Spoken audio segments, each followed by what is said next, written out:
So, pahigain nyo lang pong ganyan. Tapos, iangat nyo po yung kanyang ulo papunta doon.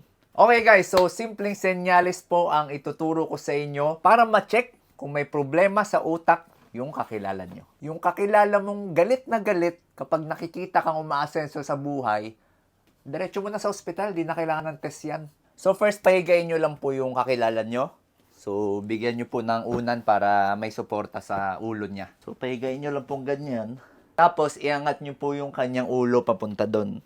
So, dapat po kayo yung mag-aangat, hindi siya. Yan.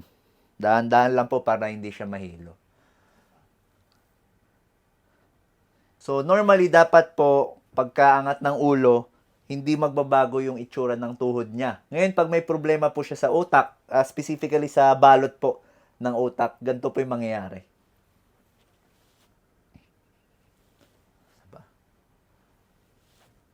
So, involuntary po, hindi niya makokontrol, biglang dahan-dahan tumitiklop yung tuhod niya. Nangyayari po yan dahil sa irritation or pamamaga sa lining ng utak. And kapag tinitiklop po dito sa batok, ang response po ng katawan automatically tinitiklop niya yung tuhod niya para mabawasan yung irritation or pamamaga. Again, general guide lang po ito. Mas maganda pa rin nagpapakonsulta sa doktor, lalo na kung sumasakit yung ulo, merong lagnat o kaya pagsusuka.